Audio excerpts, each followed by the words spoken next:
Welcome to Kenton's videos. Enjoy the video. You start by verifying the app version and that you're logged in.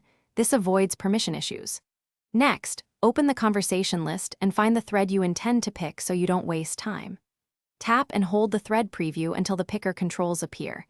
This is the first actionable move that unlocks options. Once the picker shows, scan the choices quickly and decide whether to pick single messages, a message range, or entire subthreads before proceeding to selection. Now focus on precise selection.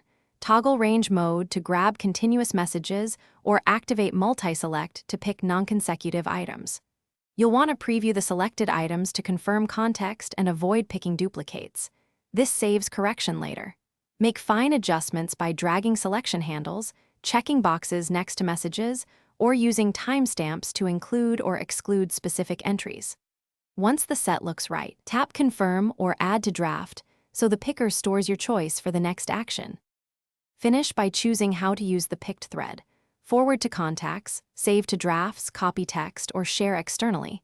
Pick the method that preserves formatting you need. Then confirm recipients, adjust privacy or delivery settings, and tap Send or Save to complete.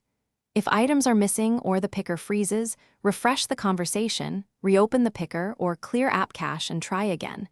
If that fails, log out and back in. That troubleshooting step resolves most persistent selection errors. Thanks for watching. Consider subscribing if we helped you.